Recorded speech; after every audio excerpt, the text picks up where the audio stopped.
Madame, monsieur, bonsoir et bienvenue. Vendredi, c'est la dernière donc de la semaine. Le Grand Talk, encore une fois, s'invite chez vous.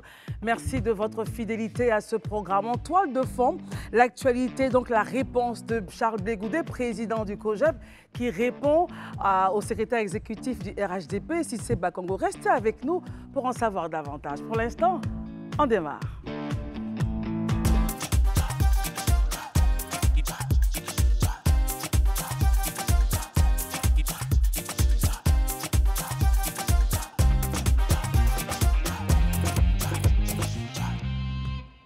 Et nous démarrons avec une nouvelle actualité, mais avant, pipolistique, j'allais dire ainsi, mais avant, permettez-moi de saluer le plateau.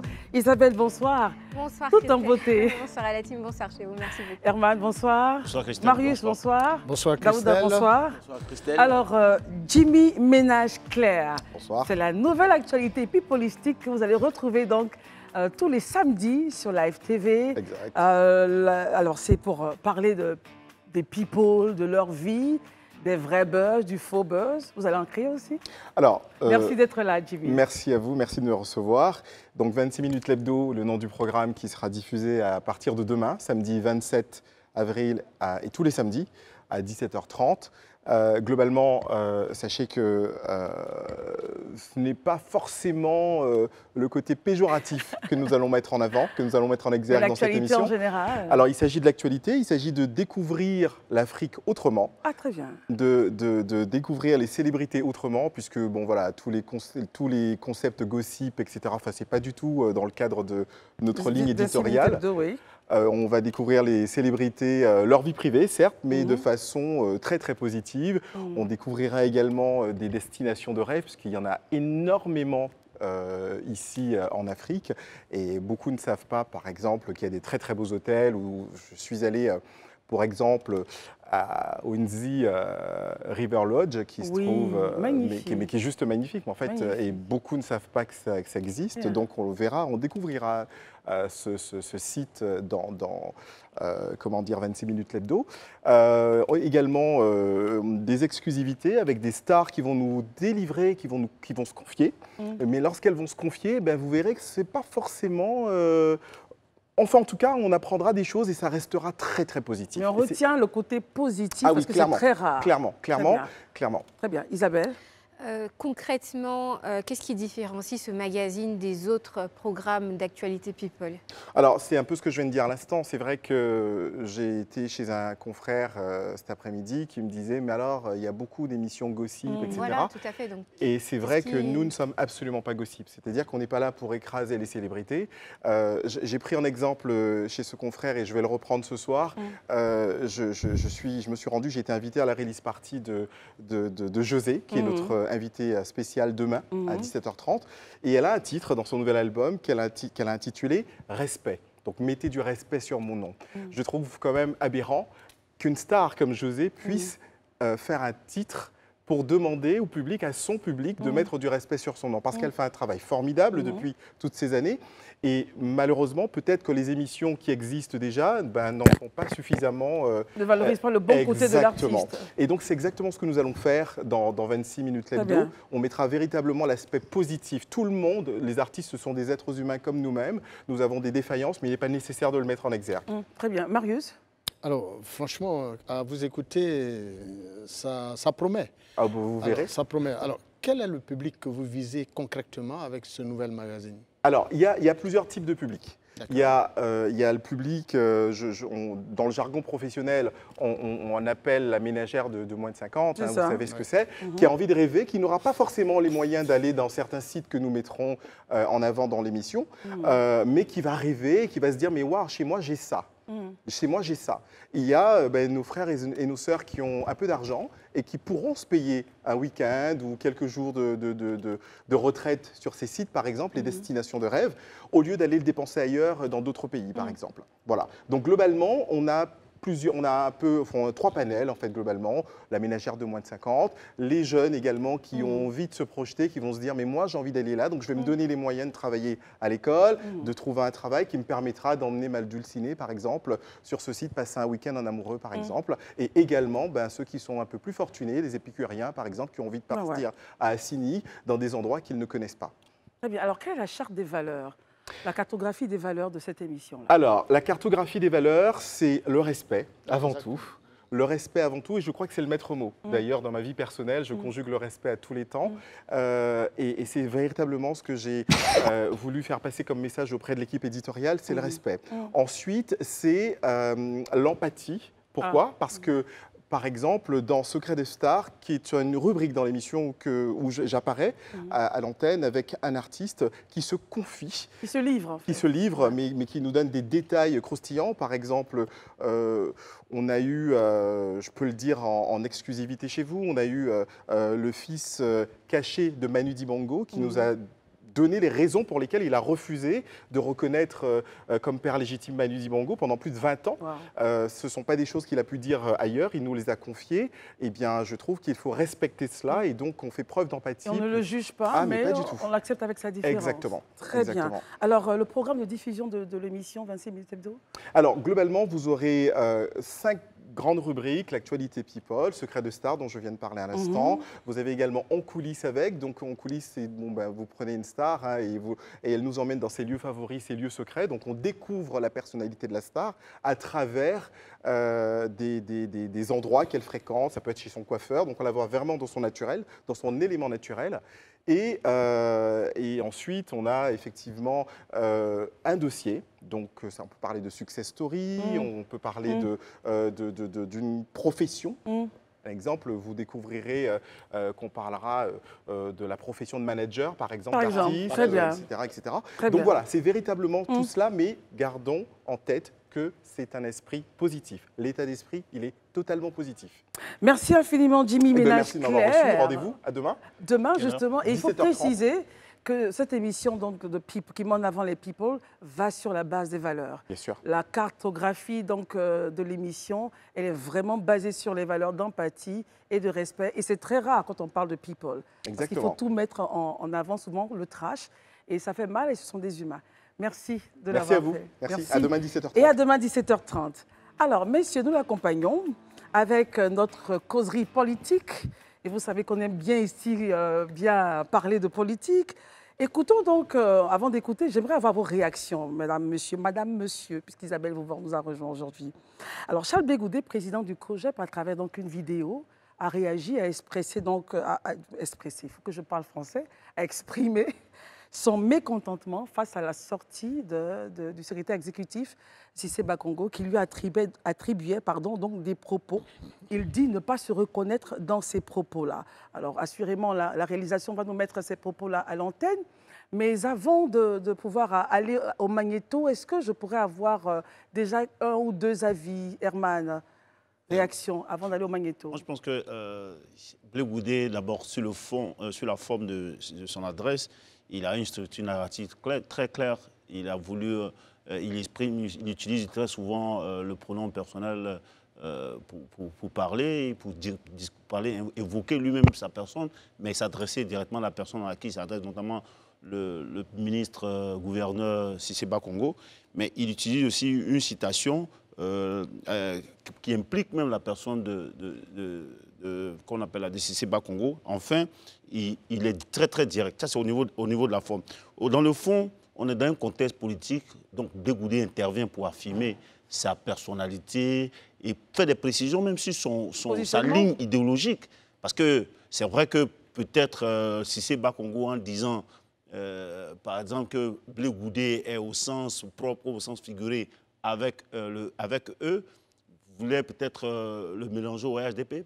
Blé-Goudet voulait préciser qu'ils n'ont même pas le même bord politique pour qu'ils soient ensemble. Et il a dit plein d'autres choses, peut-être qu'après... Très bien, justement. Merci Herman donc d'avoir ouvert, ouvert juste un peu la porte. On va bien l'ouvrir maintenant avec ce magnéto. Si vous avez raté la sortie de Charles Blé-Goudet, écoutez-le.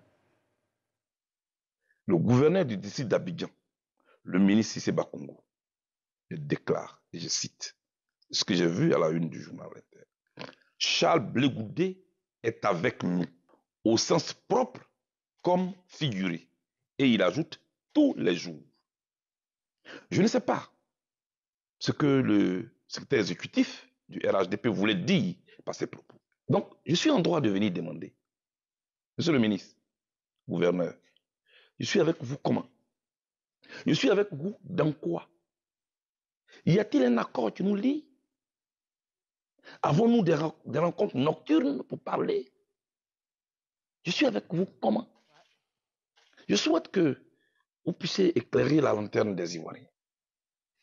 Je sais que les partis politiques cherchent des militants. Venez au COJEP. Et je serai très content de vous recevoir au COJEP. Comme ça, on sera ensemble, comme vous voulez vraiment qu'on soit ensemble. Effectivement, on sera ensemble. Moi, je tiens à ma dignité. Je tiens à ma crédibilité. Ma crédibilité n'est pas une école de GESCO qu'on vient détruire et puis après, on le regrette publiquement. Le rendez-vous, c'est 2025. Je le répète. 2025 ne se fera pas sans moi. Il faut que ce soit très clair, dans la tête de tout le monde. Isabelle Vauvor, comment est-ce que vous réagissez donc à ces propos du président du COJEP, Charles Blé Goudé, en réponse à ce qu'aurait dit, donc à ce qu'a dit le secrétaire exécutif du RHDP? Charles Blé Goudé, en tout cas, a beaucoup de droits de réserve par rapport à ce que certaines personnes ont eu à dire à son sujet. Mais là, je note en tout cas que pour la forme, pour la première fois, il sort lui-même, il fait sa vidéo et il essaie en tout cas de recadrer en tout cas les choses. Moi, ce que je note d'abord, c'est le traitement journalistique qui a été fait de la sortie du secrétaire exécutif du RHDP, Cissé Bakongo, parce qu'il a dit beaucoup de choses. Il a dit beaucoup de choses, mais ce qui a été titré au niveau des médias, c'est cette phrase qui n'a pas plu à Charles Blé Goudé. Mais quand on la prend dans son contexte global, on voit bien en tout cas que c'est peut-être pas ce que le ministre Cissé Bakongo a voulu dire. Dans tous les cas, c'est une technique médiatique qui s'appelle le clickbaiting, en fait, qui consiste à faire du sensationnel via donc des propos pour attirer en tout cas le lecteur et puis créer le buzz, créer de l'audience, etc. Et ça, c'est normal en tout cas. Tous les médias le font. Mais moi, j'ai envie de dire juste que quand il s'agit... la réaction de Blé, quand il s'agit, j'en viens, quand il s'agit en tout cas du domaine politique, il faut faire attention parce qu'il peut avoir en tout cas un relent qui peut être négatif. Et c'est dans ça en tout cas qu'on est aujourd'hui à travers donc ces éléments de langage qu'on retrouve ça et là, que ce soit au niveau du RHDP ou alors au niveau du COJEP. Maintenant, pour en venir à la réaction de Charles Blé Goudé, moi j'ai envie de dire en tout cas qu'il s'adresse déjà à la fois à ses partisans mais aussi à l'opinion publique pour recadrer les choses. Il parle en tout cas de sa crédibilité qui est en jeu. Il faut savoir aujourd'hui que la gauche est plus ou moins divisée et que lui, comment dirais-je, ça pourrait en tout cas jeter le discrédit sur ses futures alliances, j'ai envie de dire ça comme ça, ou alors même les gens qui le suivent et qui doutent de lui toujours. Parce que son potentiel électoral. Exactement, d'autant plus qu'aujourd'hui, il est en froid avec le président Laurent Gbagbo. Donc voilà, donc, en tout cas, pour essayer de recadrer les choses, il s'adresse pour moi à ses militants, ses sympathisants, à l'opinion publique. Et puis voilà. Sans plus. Sans plus pour moi. Très bien. Alors, pour éclairer un peu la lanterne des uns et des autres, nous allons repartir sur les propos qui avaient été énoncés par le secrétaire exécutif du RHDP. Écoutons-le. J'ai dit bien tous les jours. Non, mais enfin, peut-être que ça peut vous étonner que je dise tous les jours. Non, on se voit, on se parle. Le ministre sait. Mais pourtant, il a son COJEP. Il n'a pas encore eu son récépissé, mais il va certainement l'avoir. Il a son parti. Pourquoi devrions-nous faire du retour de quelqu'un dans notre parti ou de l'adhésion de quelqu'un dans notre parti la condition à telle ou telle chose? Je voudrais rappeler que le téléphone est ouvert. On aimerait avoir vos avis sur cette histoire, sur cette situation. Qu'en pensez-vous, téléspectateurs du Grand Talk? N'hésitez pas à nous joindre au 98 070. 98 070. Herman Aboua, comment est-ce que vous réagissez à ces propos du secrétaire exécutif et la réponse du président du COJEP? Il faut préciser que le secrétaire exécutif répondait à une question qui concernait le retour éventuel de Guillaume Soro.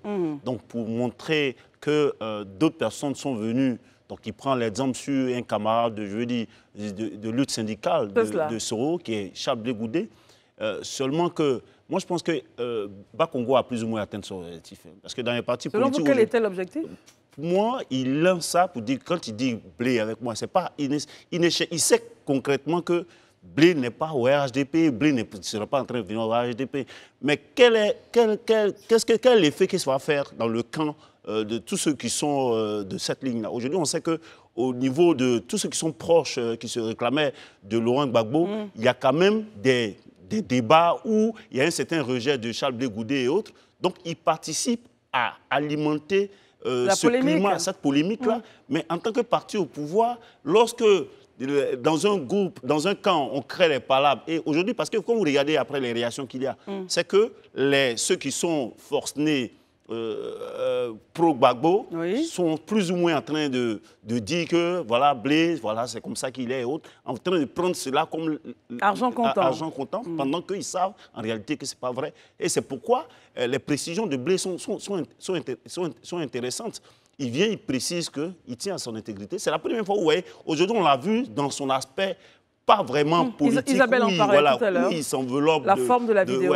Il a voulu être précis, il a été très clair. Il a dit si il doit discuter à l'ERHDP, c'est que les gens du RHDP qui veulent venir dans son parti viennent au COGEP et ils discutent pour montrer qu'ils sont très loin. Il invite même Cissé Bakongo à dire où est-ce qu'ils se croisent, à quel moment ils se croisent, pour essayer de montrer à l'opinion internationale et nationale et surtout à ses sympathisants et à ceux qui sont avec lui que ça, je ne mange pas de ce pain-là. Très bien. Voilà, c'est plus ou moins clair. Marius Komoué, comment est-ce que vous analysez ces deux points de vue différents? L'un dit oui, l'autre dit non, on se voit, on ne se voit pas. Il faut faire attention. Selon vous, quel est votre avis là-dessus? Il faut faire très attention parce que Herman l'a si bien dépeint.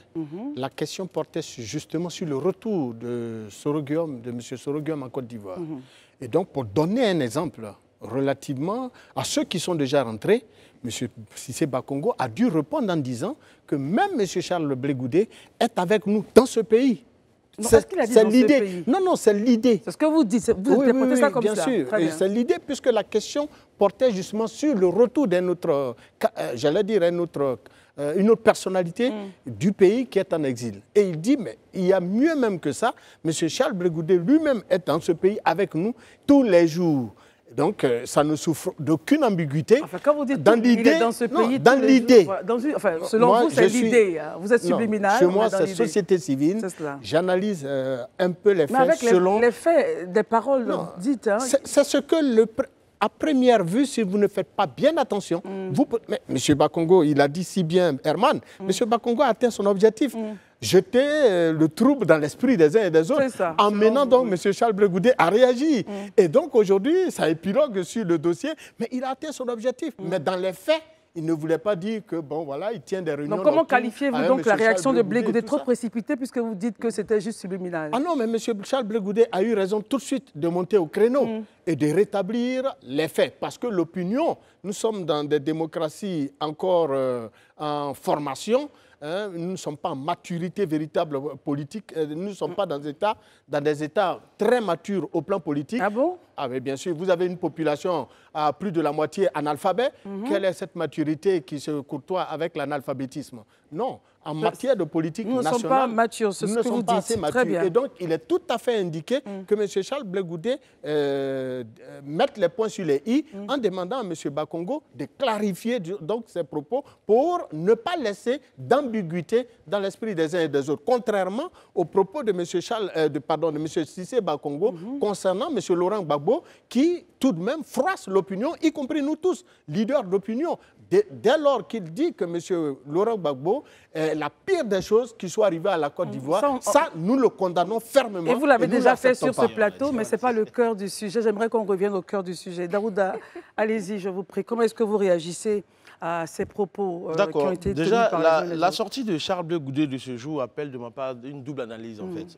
La première analyse est d'ordre sociologique, la deuxième analyse est d'ordre politique. Quand sur la forme sociologique, quand le journal L'Inter titre « Charles Blé Goudé est avec nous au sens propre comme au sens figuré tous les jours », tout ça, des propos qu'ils attribuent à Bakongo, en gros, on a tous vu ce que M. Bakongo a dit, donc c'est dans un contexte. Mais quand on s'appuie sur les propos de M. Bakongo et les propos de, comment on appelle ça, du journal L'Inter, on se rend compte qu'en fait, le journal L'Inter a fait ce qu'on appelle du racolage commercial pour attirer des clients dans leur escarcelle. Donc vous rejoignez Isabelle sur ce point-là? Bon, pas forcément, mais bon, j'ai mon analyse à moi.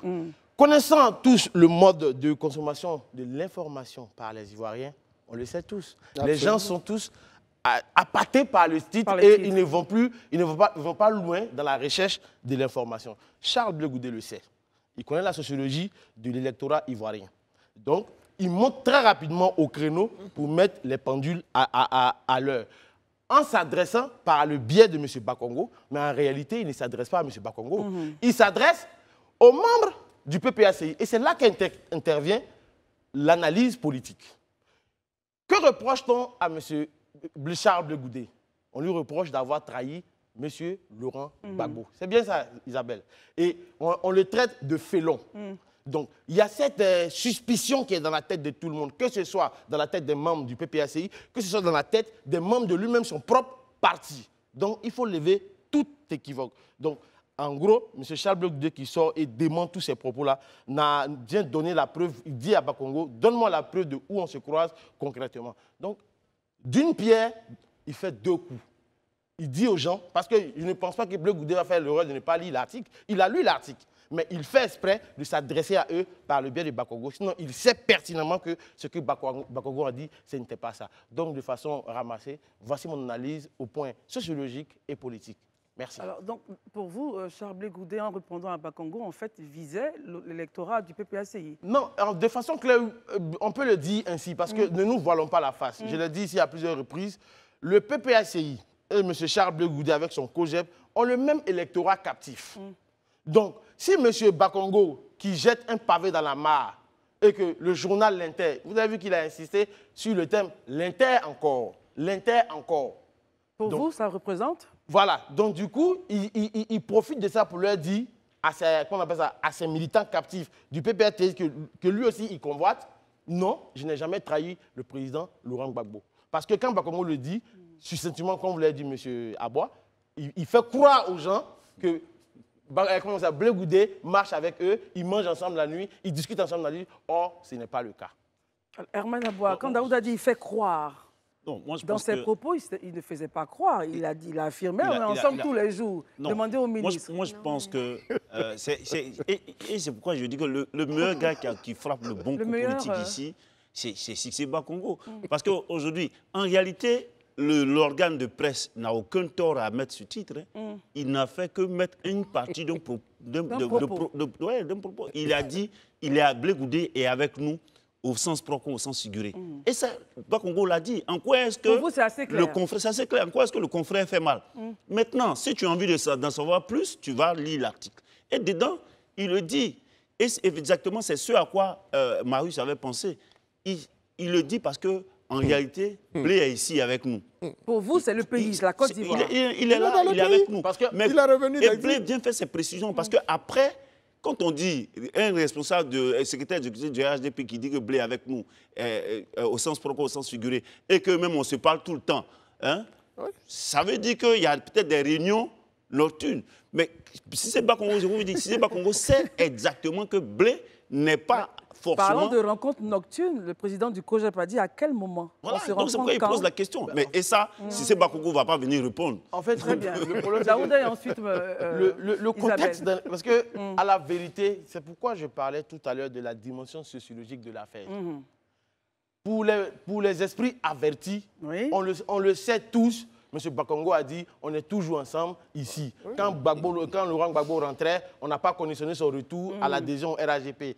Quand comment on appelle ça, Blé Goudé rentrait, on n'a pas conditionné. En réponse au propos de Soro Guillaume. D'un journaliste qui lui demandait, Soro Guillaume dit que qui devrait adhérer au RHDP. Donc les propos vont loin. En gros, c'est pour dire aux uns aux autres de faire attention au bout des phrases.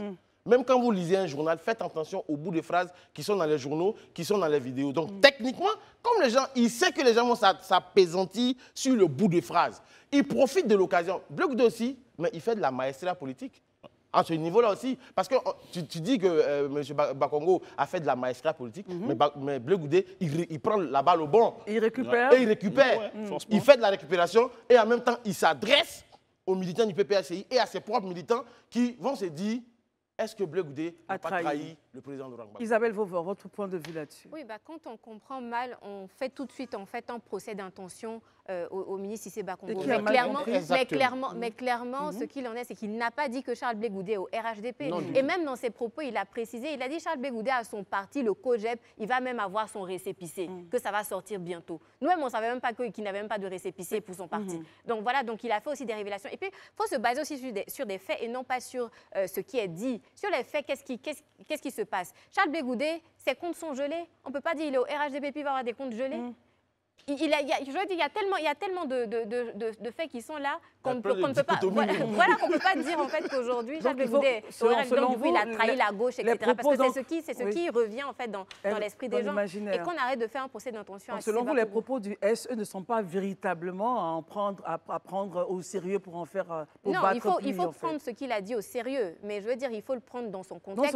Et il faut comprendre aussi ce qu'il sous-entendait dans ses propos. Très bien, mais ce n'est pas un procès d'intention. Moi, je pense que le procès d'intention, je ne dirais pas forcément qu'il n'y a pas... C'est un procès d'intention qu'on lui fait. Sa démarche est intentionnelle. Si c'est Bakongo, sa démarche... Oui, sa démarche est intentionnelle. Dans quel objectif, il sait exactement ce qu'il veut, l'effet que ça va avoir lorsqu'il sort cela. Donc, sa démarche est intentionnelle. On ne lui fait aucun procès d'intention. On est justement clair. Et c'est pourquoi Blé Goudé est venu répondre. Blé Goudé sait sa démarche intentionnelle-là. Il est venu préciser les choses.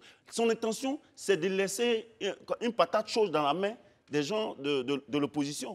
Aujourd'hui, surtout dans le camp Gbagbo, ils sont déjà, eux tous, il y a plein je veux dire, ils ont des frictions entre eux. Et ceci, cela, ils sont donc, comme Daouda le disait, il fallait rapidement réagir. Il fallait rapidement réagir. Et je suis d'accord avec lui quand il dit, Blé Goudé aussi, il prend la balle au bon. Et c'est très bien. Moi, je pense que, de toute façon, il a précisé que lui-même, dans sa conférence de presse, le secrétaire exécutif du RHDP, que le COJEP va certainement avoir son récépissé. Donc déjà, en même temps, il dit on a une information que le gars, il a son parti politique, il le gère. Donc on ne l'embête pas dans son parti politique. Voilà. Moi, je pense que sa démarche est intentionnelle. Donc les gens répondent, ne lui font aucun procès d'intention. On vient justement voir que sa démarche est intentionnelle. On répond vis-à-vis de cela. Très bien. En tout cas, on retient, comme Isabelle l'a dit, que le Pognon ne savait pas qu'il n'avait pas de récépissé, que le COJEP n'avait pas de récépissé.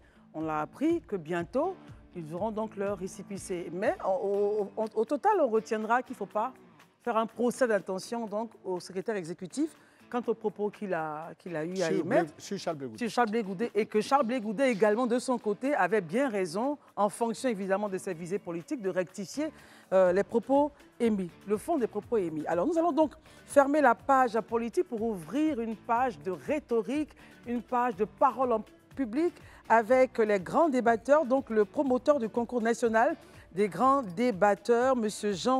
Jean-François Kodo. Bonjour, Monsieur Jean-François Kodo, merci d'être avec nous. Merci, bonjour à tous. Je dirais bonsoir. Bonsoir, c'est vrai.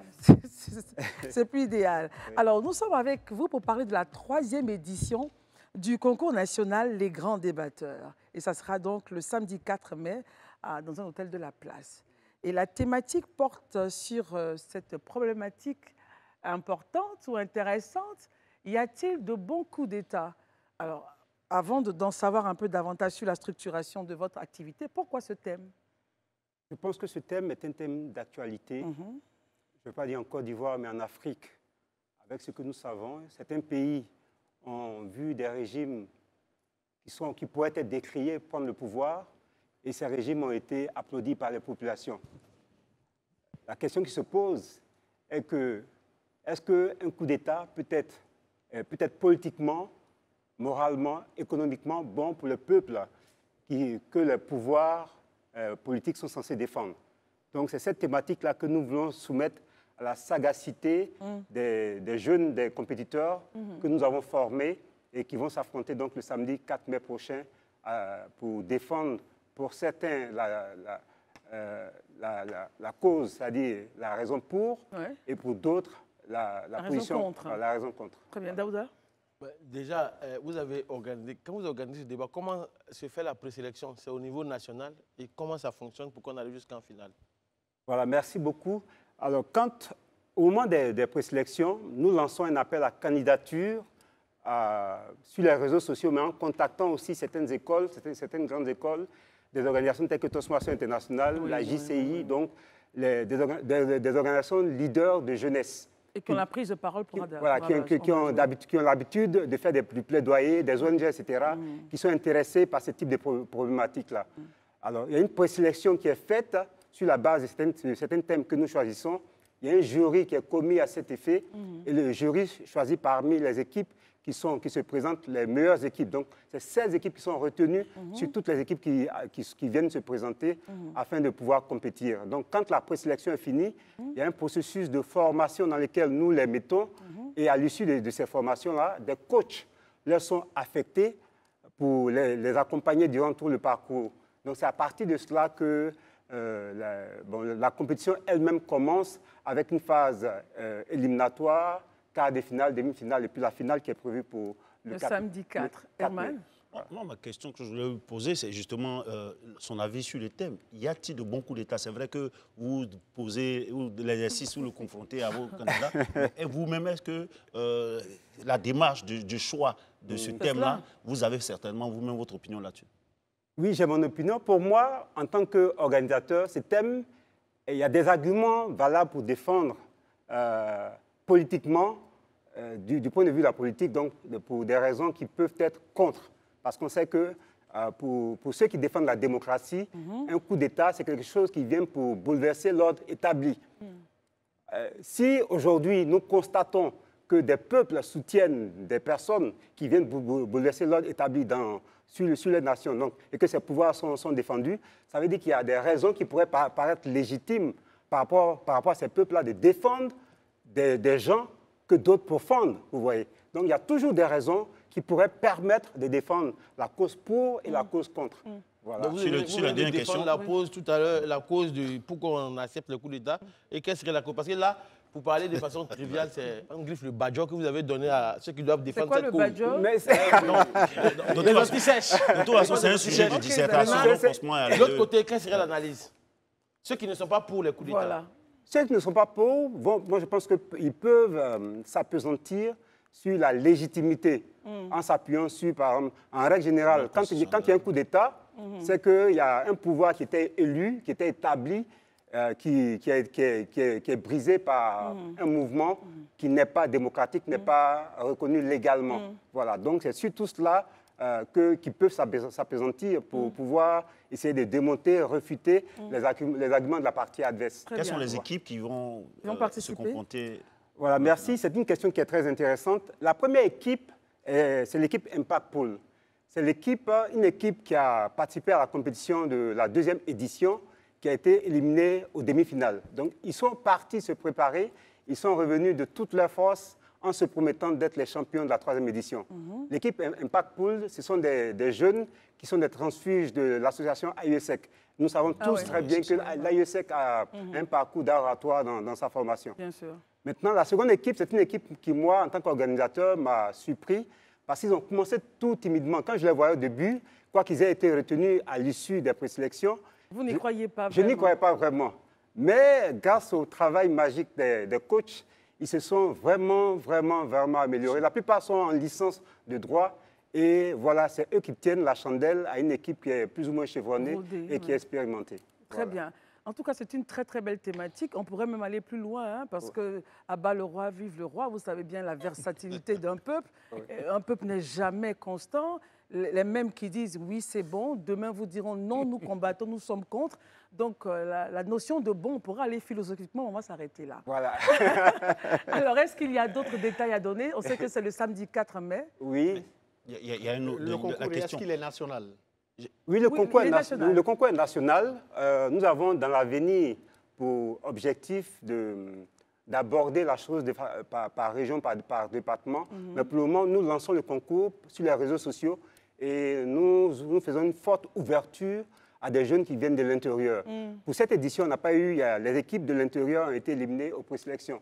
Mais à la première édition, il y a une équipe qui venait de la JCI d'Alois qui est arrivée même en finale. Ça veut dire que c'est ouvert à tout le monde. La dernière intervention. Moi, je pense qu'il y a le thème du match de classement qui est aussi intéressant. Le don d'organes est-il compatible avec les valeurs africaines? Oui. Ça, je trouve que c'est intéressant. Exactement. Oui, effectivement. Je dis n'importe quoi. Si une famille, malheureusement, en touchant du bois, perd un bébé, est-ce que cette famille va accepter que le cœur de l'enfant soit donné à un enfant qui est malade? En Afrique, c'est difficile. Donc, c'est cette problématique-là que nous voulons soumettre aussi à la sagacité des jeunes. Et nous pensons que le débat sera houleux. En tout cas, merci d'être venu. Rapidement, on rappelle les fondamentaux pour la finale. La finale, ce sera le samedi 4 mai. Sûrement qu'à la télé, on ne dit pas le nom de l'hôtel. Allez-y, allez-y. À l'hôtel Tiama Salében. Et le pass est à 5 000 francs. Mais en même temps, c'est une fête. Parce que généralement, on pense que les jeunes Ivoiriens n'ont pas de cervelle. Ils s'amusent beaucoup, ils sont dans le maquis. C'est pour nous l'occasion de démontrer que même si on peut s'amuser, même s'il y a des concours de beauté, les jeunes Ivoiriens, hommes comme femmes, savent réfléchir et peuvent trouver des solutions idoines aux problèmes de la nation ivoirienne. Les jeunes Ivoiriens Ivoiriens sont très intelligents. Voilà. Ils ont le cerveau où il est, où il faut. Ils réfléchissent aux problématiques de leur société, à leur façon, et aussi au travers donc, de ce concours-là d'art oratoire, de rhétorique avec cette thématique. Y a-t-il de bons coups d'État? Si vous voulez assister à donc, ce débat, il s'agit d'y aller donc samedi 4 à partir de 15h. 15h00, nous commençons, donc soyez là avant. Très bien. Merci d'être venu. Merci infiniment. À vous, le merci, le plaisir fait pour moi. C'est également notre plaisir. Et je vous y invite tous. Merci. Voilà. Ne vous inquiétez Très bien. Okay. Alors, après avoir parlé de rhétorique et d'art oratoire avec cette thématique-là, c'est vendredi, donc on ira au pas de course avec des éléments assez light après la politique.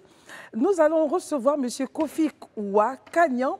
Il est réalisateur, messieurs. Il s'agit donc d'une série qui passe sur la FTV avec le réalisateur qui est là. Bonsoir. Bonsoir. Je m'apprêtais à dire un peu le synopsis, mais allez-y. De quoi parle cette série-là? Du lundi au vendredi, chaque soir à partir de 20h30, donc 20h30, après le Grand Talk. Oui, et après rediffusion les lendemains à 9h30. Ah, très bien. Voilà, donc suite à la mort soudaine de son directeur financier et doublé du détournement de plus d'1 milliard des comptes de la société Didi ou les établissements Didi sont dans la tourmente. Et l'enquête policière qui est initiée, premier résultat tout de suite, on arrête Madame Sylvie Didi, on l'accuse d'être la personne qui est à la base de cet assassinat et de ce détournement. On n'en dira pas plus, extrait. Bon, on continue. Racontez, quand ils seront prêts au niveau de la régie. Donc l'enquête qui commence, donc on accuse Mme Sylvie Didi d'être à la base de ce détournement et de l'assassinat du directeur financier. Mais au fur et à mesure que les épisodes avancent, on se rend compte qu'en fait, il y a une main noire qui est derrière cette sordide affaire. Et bon, on saura jusqu'à l'épisode 30 quelle est l'organisation qui se trouve derrière cette machination. Très bien. Herman, question? Ma question, aujourd'hui, on sait qu'il y a une panoplie de séries télé qui parlent d'amour. Quelle est la particularité de Cœur d'ébène qui va, qui va essayer de faire la distinction entre ces différentes séries-là? Cœur d'ébène, c'est vrai, parle d'amour. Mais quand je dis que le film ou la série commence avec le meurtre du directeur financier... Donner un peu plus de crépitement à ce film-là. Premier épisode, tout de suite, la première séquence, une aiguille, paf, dans le cou de quelqu'un, dans un escalier, et la personne s'écroule. On parle d'amour, mais là, ça nous oblige à une enquête policière. Je pense qu'on est près du côté de la régie, on y va pour l'extrait. Amour. Meurtre. Ah, tu es là. Qu'est-ce qui se passe? C'est Somanjo. On a découvert son corps dans les escaliers ce matin. Quoi? Vengeance. On a pu savoir qui c'est. Continue de croire que je suis coupable. Je vais te demander le divorce. J'ai grillé mon business. Et toi, tu m'as volé. Calme-toi, bébé. Tu ne paies rien pour attendre. Votre palpitante série Cœur d'ébène, réalisée par Kofi Ouakanian. Appelle un secours! Dépêche-toi! Kofi d'ébène, votre nouvelle série à partir du 1er avril, du lundi au vendredi à 20h30 sur Live TV, la télé sans filtre. Ce n'est pas du tout ce que tu crois,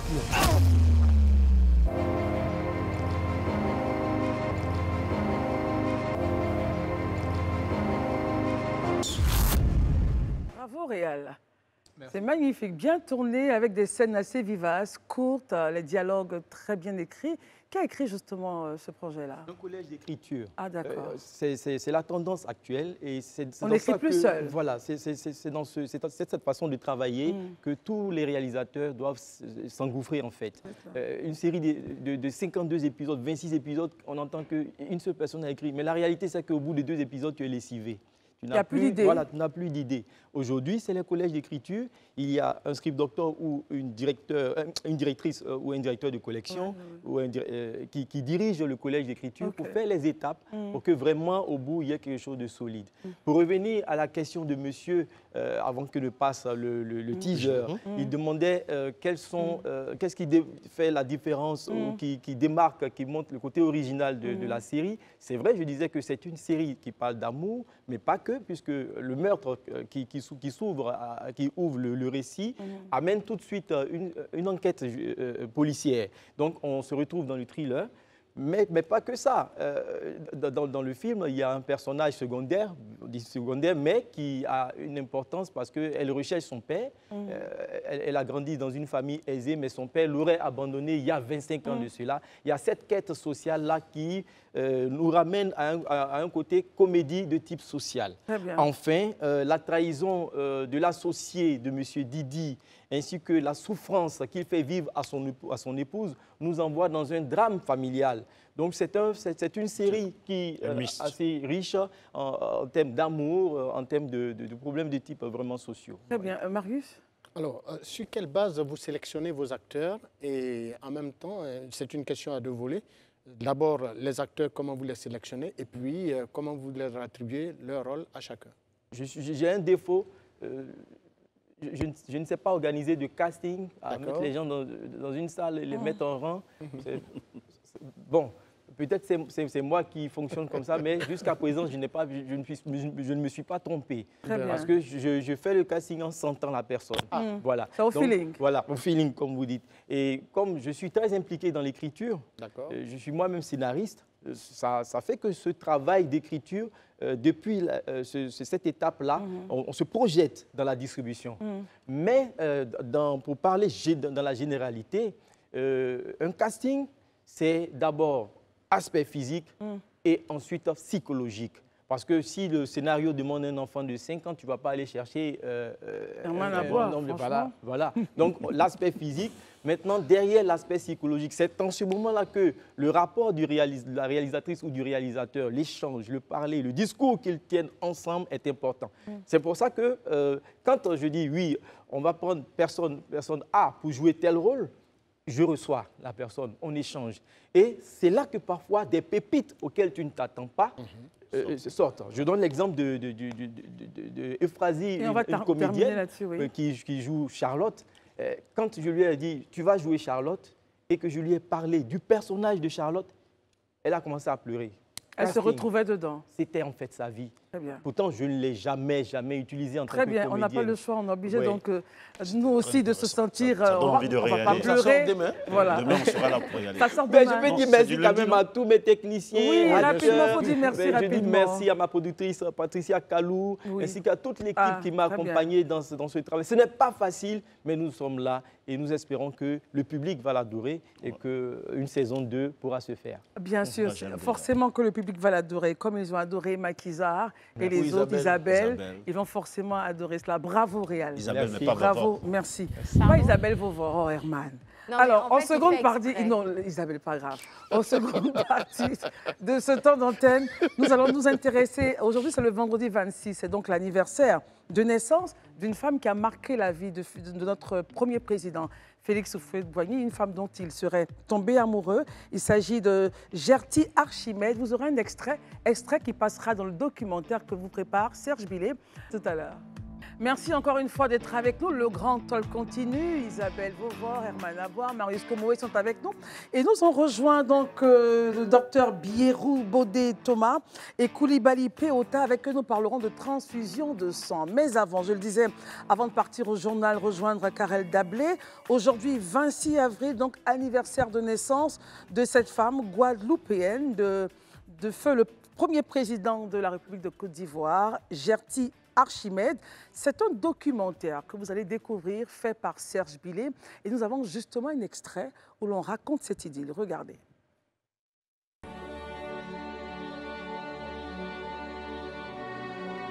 À Villepinte, Cady, l'épouse de Félix Houphouët-Boigny, fait bonne figure, mais le cœur n'y est plus. Triste princesse, enfermée dans un château, devenu prison.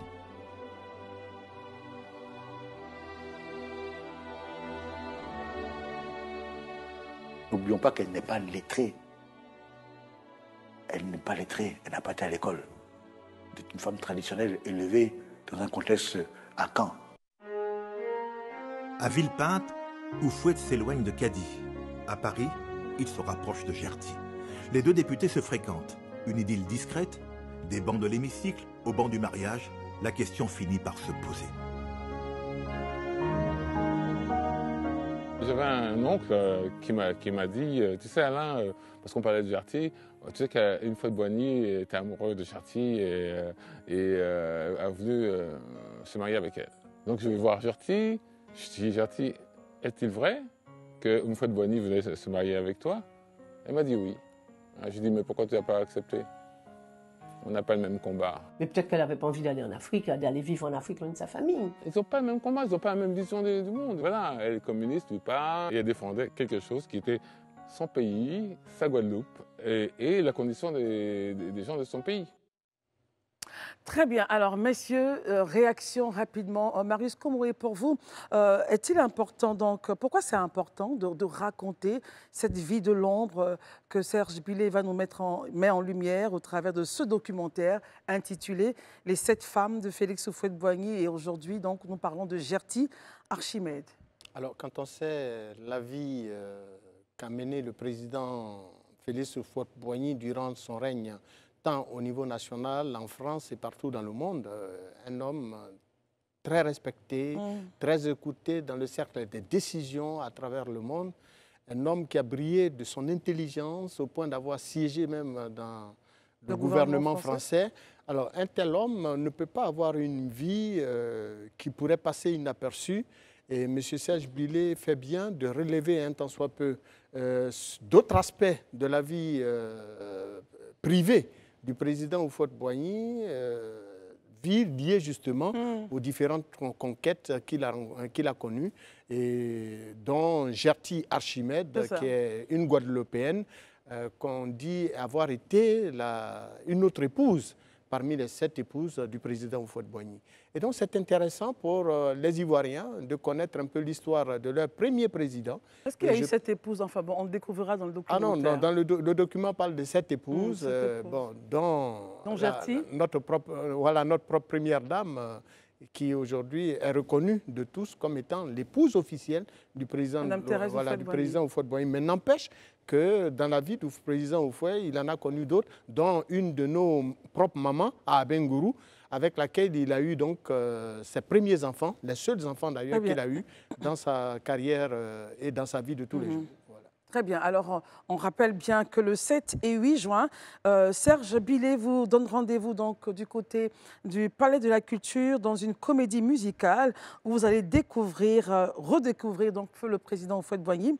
Houphouët, une comédie musicale de Serge Billet. C'est les 7 et 8 juin. Et j'espère qu'on se retrouvera donc dans cette salle-là pour regarder et encore découvrir notre premier président autrement. Voilà. On va donc terminer, clore là-dessus. Isabelle... J'avais bien envie de dire un mot sur ça, sur Gerty. Oui, rapidement, sinon le temps, voilà, allons-y Herman. J'observe que le premier président, il avait du goût. Quand on voit les bâtis, c'est la fondation Félix Houphouët-Boigny. Oui, c'est joli, d'accord. On voit la basilique Notre-Dame et tout ça. Et même ces femmes, ces dames. On connaît Thérèse Houphouët, qui est allée dans plein de capitales rivaliser avec des premières dames là-bas. Et je constate que le goût n'a vraiment pas changé avec Gerty Archimède que je découvre. Il paraît que c'est son anniversaire aujourd'hui, mais joyeux anniversaire. N'oublie pas, Herman, que Mme Cady Houphouët-Boigny d'Abengourou aussi était l'une des plus belles épouses. C'est pourquoi il dit que notre président... Très bien, merci. Voilà. Herman, votre point, c'est qu'elles sont belles. Il a bon goût, c'est cela? Il avait bon goût. Merci beaucoup. Isabelle? Ah, votre micro, on a un challenge avec votre micro. Très bien.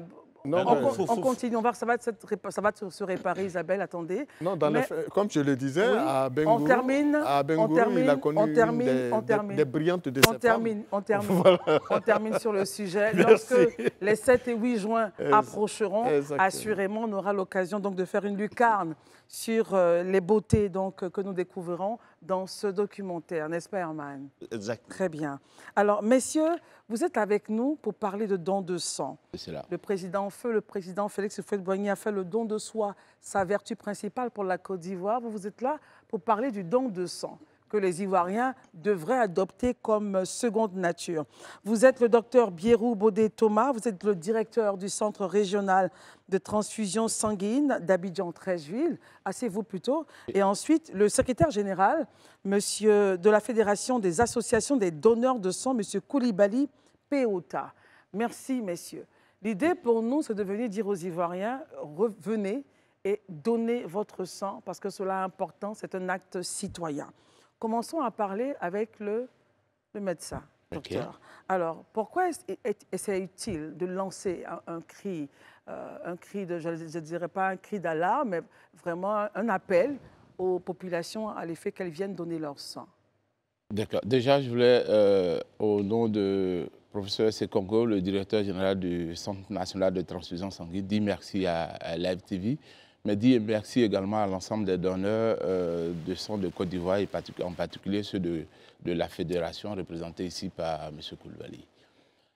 Pourquoi on lance cette alerte? Pour deux bonnes raisons. La première raison, c'est que de tous les temps jusqu'à aujourd'hui, la science n'est pas encore arrivée à fabriquer ce produit-là qui est le sang. La deuxième raison, c'est que c'est une denrée périssable qui, quand elle sort de l'organisme, a une durée de vie qui va entre 30 et 42 jours.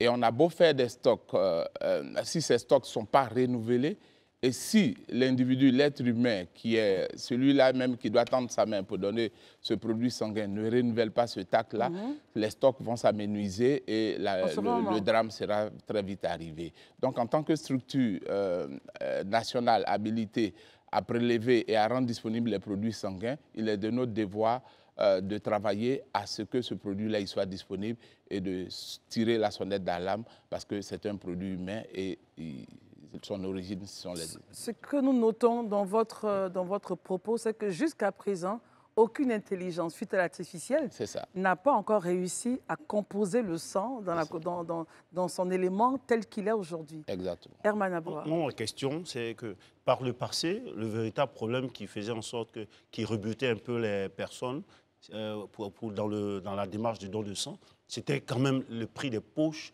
de sang dans les hôpitaux. Aujourd'hui, je pense qu'avec le travail fait par docteur Dado, c'est ça, Godet, ouais, c'est ça, le docteur Dodé, ouais, Dodier, voilà, ce qu'il a fait avec son travail de recherche avec Harvard, tout ça, avec la collaboration avec le Centre national de transfusion sanguine, ça a été quand même réglé, le prix est tombé quand même, il y a des prix homologués aujourd'hui que le gouvernement a fixé. Alors, qu'est-ce qui fait que les gens ont repris leur ancienne habitude de ne pas aller donner leur sang? Puisque vous parlez aujourd'hui d'une certaine insuffisance. Est-ce qu'il y a des facteurs bloquants qu'on pourrait citer ici pour qu'on puisse les lever ensemble? Alors, bon, je dirais qu'il n'y a pas de facteurs bloquants. Peut-être que le seul facteur bloquant, c'est la proximité de nos structures. Et à ce propos-là, aujourd'hui, sur l'étendue du territoire, nous avons 28 entités, 28 centres de transfusion sur l'ensemble du pays. Mais au-delà de ces 28 centres, nous avons des équipes mobiles qui sont disposés à aller vers ces populations. Ah, d'accord. Ils sont disposés à aller dans des entreprises, dans des lieux de culte, dans des établissements scolaires, un peu partout, dans les hameaux, pour aller permettre à ces populations-là de faire des dons de sang. Et ça, peut-être que ce n'est pas vraiment sûr et il faut qu'on en parle pour que ces populations qui ne réchignent pas à faire des dons de sang, parce que nous avons mené beaucoup d'études, qui ne réchignent pas à faire le don de sang, permettre à ces populations-là d'avoir accès à nos services et de poser ce acte-là. Très bien. Isabelle? Moi, j'ai une histoire personnelle, c'est-à-dire que j'ai eu à faire un don de sang et finalement, je me suis retrouvée à l'hôpital très malade. Mais du coup, ma question, c'est Quels sont les préalables, en fait, avant de donner son sang?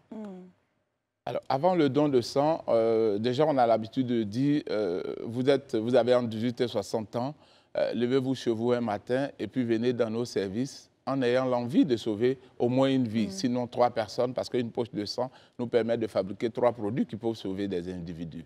Le donneur, quand il arrive, sinon le candidat au don, quand il arrive, la première des choses que nous faisons, on prend ses constantes. Et parmi ces constantes-là, il faut qu'on s'assure qu'il a suffisamment de produits et il a suffisamment de sang avant d'en donner pour éviter qu'il ne se retrouve lui-même anémié. La deuxième des choses, c'est une consultation médicale dont le but est de protéger ce potentiel donneur-là, parce qu'il peut avoir des pathologies qui, au décours du don de sang, peuvent s'aggraver et conduire notre patient, notre candidat à l'hôpital, ou il peut sortir d'une maladie ou de quelque chose, il peut être en convalescence, ce qui peut être néfaste pour lui. Quand ces étapes sont passées et qu'on pense qu'il est apte au don, en ce moment, il fait son don. Mais le don de sang, il peut avoir des moments où le retour veineux, parce que quand vous donnez, systématiquement, votre organisme se met à produire ce que vous avez perdu, de sorte à ce qu'en 48 heures, 72 heures, vous puissiez remplacer cette quantité-là.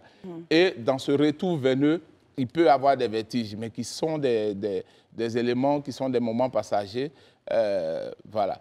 Donc, on peut avoir un donneur qui a des vertiges, qui se retrouve à l'hôpital, mais ce n'est pas plus que... voilà. Plus grave. Très bien. Alors, Monsieur Koulibaly Piota, vous êtes secrétaire général de la Fédération des associations des donneurs de sang. Vous avez forcément vocation à aller attirer d'autres personnes à vous rejoindre. Quelles sont les actions majeures que vous faites justement dans ce sens? Je remercie le professeur Sekongo, le directeur général du CNTS. Je remercie aussi le Dr Meya, qui est notre marraine, qui nous permet de travailler au niveau du Cocody, qui nous accompagne sur toutes nos collectes. Aujourd'hui, il faut qu'on puisse s'organiser pour qu'on puisse aller vers les populations. Je donne un exemple. Aujourd'hui, nous sommes en plein 21e siècle et le stress de la vie quotidienne fait que les donneurs, les candidats au don, n'arrivent pas à aller sur les sites. Donc il faut rapprocher... Il faut se rapprocher des entreprises, des donneurs. Donc ce que nous demandons, c'est que les donneurs, les entreprises doivent pouvoir nous ouvrir leurs portes. Ils doivent nous accueillir. Vous sollicitez cela? Voilà, nous sollicitons. Même ici, chez vous, à Live TV, je profite même pour remercier le patron de Live TV. Vous avez fait le tour de combien d'entreprises comme cela? Une dizaine. Une dizaine. C'est pas assez, vraiment. Oui, mais ce n'est pas facile, puisqu'il y a toujours des préjugés, il y a toujours ce qu'on entend sur le terrain. Et je demande, Dr Birou est là, je demande une collaboration franche avec, entre le CNTS et la société civile que nous sommes. Parce que si la collaboration n'est pas assez serrée, je pense que ce serait un peu compliqué de vraiment faire des collectes et puis avoir du sang. Je donne un exemple simple. Dans mes recherches, en France, il y a 2850 associations de donneurs de sang. Et en Côte d'Ivoire? En Côte d'Ivoire, docteur Bibon, nous ne valons pas une centaine. Mais sur les 2850 associations, il y a 750 000 adhérents. Vous voyez, pour atteindre l'autosuffisance même en produits sanguins, on doit avoir au moins 1% de la population qui donne le sang. 1%, c'est en Côte d'Ivoire, si on dit 300, si nous sommes 30 millions, il faut au moins 300 000 donneurs. Vous voyez qu'en France, avec 750 000, quand ils donnent 3 fois l'année, ça fait déjà 1,5 million, on atteint le quota. Et en Côte d'Ivoire? En Côte d'Ivoire aujourd'hui, Dr Birou pourra nous dire il y a combien de donneurs réguliers, parce que dans la base de données, on a quand même des chiffres. On va faire juste une parenthèse, docteur, au niveau donc des chiffres en Côte d'Ivoire. Ben, écoutez, en Côte d'Ivoire, on a plus de 3 000 donneurs, plus de 3 000... Alors, les 300 000. 3 000 donneurs sur... Non, pardon. Près de 300 000 personnes qui ont déjà, entre 300 et 400 000 personnes, qui ont déjà fait un don de sang. Est-ce qu'elles sont fidèles, ces personnes-là, justement? Exactement. Le problème, il est là, c'est la régularité dans le don. Tout à l'heure, je vous ai dit, le sang, il est périssable. C'est ça. Demain matin, on peut, toute la Côte d'Ivoire peut décider, tout Abidjan peut décider OK, l'équivalent du stade de BMP, on est 6 millions de personnes à Abidjan, 60 000 personnes font un don de sang, on est autosuffisant. Mais 42 jours après, on n'a plus rien. Donc c'est la régularité qui permet de rendre ce produit disponible. Et malheureusement, nos donneurs ne sont pas réguliers. Maurice Komoué? Non, mais la réalité, c'est que l'opinion publique, comme le disait tantôt monsieur le secrétaire général, a des préjugés. Il faut donc faire tomber ces préjugés parce que donner son sang, c'est un acte, j'allais dire, citoyen. Et il est important de sensibiliser nos populations, de les appeler à un sursaut de responsabilité en allant justement donner leur sang pour sauver des vies. Il reste maintenant la question de l'accueil justement de ces populations, les conditions... Et le rapprochement des centres. Voilà. Et sur la question, j'aimerais bien que vous vous prononciez pour pouvoir naturellement les inviter et les inciter à le faire. Moi j'ai une question. Pour accorder à celle de Marius? Oui. Très bien. Mais en fait, vos donneurs de sang, vous dites qu'ils ne sont pas réguliers. Maintenant, il y a jusqu'à 300 000, à 400 000 personnes qui ont quand même une fois donné le sang. C'est-à-dire qu'il y a eu quand même une volonté. Qu'est-ce que vous faites à votre niveau pour essayer de maintenir ce contact, de faire en sorte que cela revienne, surtout que ce n'est pas un acte enfin, c'est un acte gratuit? D'accord. Merci. Déjà, pour ce qui est des préjugés, tout à l'heure dans son introduction, Edmond parlait du coût d'accessibilité. Il y a 2 ans, au niveau du coût d'accessibilité, on avait une disparité des coûts entre le public et le privé. Aujourd'hui, depuis le mois de février 2022, l'État de Côte d'Ivoire a pris la décision d'harmoniser les coûts et de fixer le coût d'un produit sanguin à 3 000 francs, quelle que soit la structure. 3 000 francs, la poche, y compris le kit, le transfuseur. Au public comme au privé? Au public comme au privé. Et il y a un numéro vert qui est le 143 pour tous les contrevenants qu'on pourrait dénoncer éventuellement. La deuxième chose, c'est que le Centre national de transfusion sanguine, sinon l'État de Côte d'Ivoire, dit gratuitement, vous donnez du sang pour sauver une tierce personne. Gratuitement, on touche du bois, le donneur lui-même et ses ayants droit ont droit à ces produits sanguins. Ses ayants droit, c'est le père, la mère, son époux, son épouse et les enfants.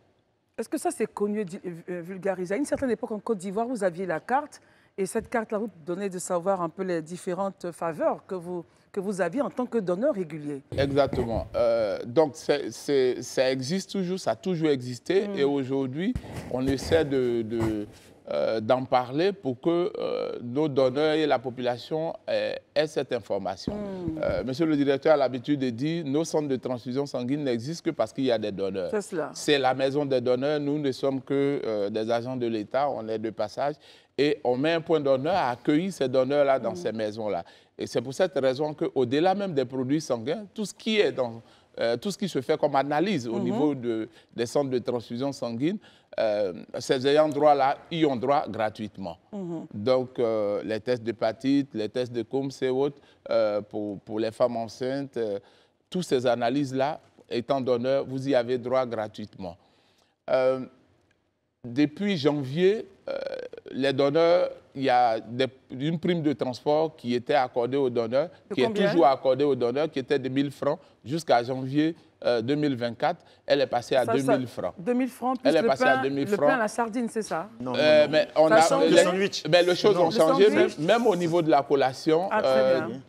Aujourd'hui, il y a un programme d'alimentation, sinon comment ça s'appelle? Un menu qui varie en fonction du jour et qui tient compte de l'alimentation de l'Ivoirien. Je peux vous dire que demain samedi, sur tous nos centres, on mange du garba. Ah, très bien. Donc, après avoir donné son sang, oui. Donc vous avez annulé carrément cette collation de pain sardine qu'on avait à l'époque. Oui. Donc, il faut que je précise quelque chose. Il faut préciser.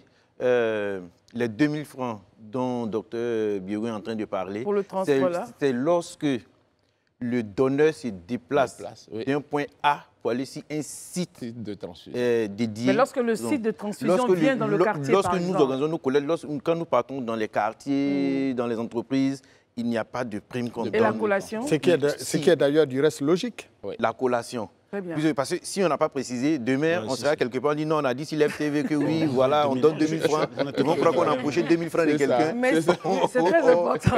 Alors, on retient donc que si la personne se déplace à Treichville, après avoir donné son sang, ou dans tous les centres, après avoir donné son sang, elle a donc ses 2000 francs comme frais de transport. Et puis, un menu. Ça. Une petite collation, ça peut être du garba, c'est pas la collation, hein, c'est vraiment un déjeuner. Ça peut être du garba ou quoi? Vous avez du foutou également? Non, on n'a pas de foutou, ça peut être des ailerons de poulet avec des frites, ça peut être de la loco et tout ça. Voilà, il y a des fruits en fonction des saisons également. On va s'adapter et combien de personnes environ? Parce que quand on dit ça, on peut se retrouver avec un nombre assez élevé de personnes. Combien de personnes par jour peuvent manger? Écoutez, nous, maximum combien de comme personnes je dis, déjà la Côte d'Ivoire n'est pas encore autosuffisante en produits sanguins. C'est ça. Le secrétaire général l'a dit tout à l'heure. L'année dernière, nous avons fait 234 000 prélèvements où nous attendions à faire 250 000. Cette année, les besoins ont augmenté en fonction de la population. Donc, l'objectif, c'est de faire 330 000 prélèvements. Et on est ouvert à accueillir tout le monde. Déjà, dans les innovations également, on en parlait tout à l'heure, le samedi dernier, il y a un concept que le CNTS a initié, qui est le concept des samedis de la solidarité. Donc, chaque mois, nous sommes dans une ville où une fête est organisée pour les donneurs de cette zone-là. Donc, nous étions à Yamoussoukro, des tombolas, beaucoup de gadgets, beaucoup de lots, avec des artistes, une bonne ambiance. Et à côté, comme notre objectif, c'est de rendre les produits sanguins disponibles, il y a une collecte de sang. Et samedi dernier, c'est 900 personnes de la population de Yamoussoukro qui ont fait don de leur sang. Et je tenais véritablement à leur dire merci. Mais avant ça, nous étions à Beauville, on a fait près de 1000 prélèvements et le mois de mai, nous serons à Mans. Donc, les communautés peuvent vous solliciter ou c'est vous qui déployez? Les communautés peuvent nous solliciter. Toutes les communautés qui vivent en Côte d'Ivoire, tout à l'heure, le secrétaire parlait des entreprises, mais au-delà des entreprises, toutes les communautés qui vivent et qui peuvent se soigner au niveau de la Côte d'Ivoire, il faut que vous compreniez que la disponibilité des produits sanguins dans nos hôpitaux, c'est l'affaire de tout le monde. Très bien. Association de femmes, association de jeunes, mobilisez-vous. Merci beaucoup. Alors, le docteur Bierou Baudet-Thomas, merci. Vous êtes le directeur du Centre régional de transfusion sanguine d'Abidjan-Treichville. Et vous étiez en compagnie donc, du secrétaire général de la Fédération des associations des donneurs de sang, M. Koulibaly Péota. Merci d'être venu sensibiliser les populations à l'effet qu'elles viennent donner leur sang. C'est très important, c'est un acte citoyen. Nous ne pouvons pas terminer cette émission en saluant tous ceux et toutes celles-là qui célèbrent leur anniversaire aujourd'hui. Férue du Grand Hôte, principalement de Cynthia Calais, qui donc célèbre son anniversaire du côté de Yopougon. Nous profitons pour saluer tous ceux-là qui nous suivent de Yopougon, Abobo, Songon, Tia Salé, enfin bref, de toute la Côte d'Ivoire. Georgette Yaba aussi. Georgette Yaba. Yaba, très bien. Ah oui, très bien. Alors, merci beaucoup, Isabelle. Merci. Bon week-end. Herman, bon week-end. Marius, bon week-end. Bon week-end à toi Messieurs, aussi. bon week-end. Et on se retrouvera par la grâce de Dieu donc lundi. D'ici là, portez-vous bien. Excellent week-end et les programmes continuent sur Live TV. Bonsoir.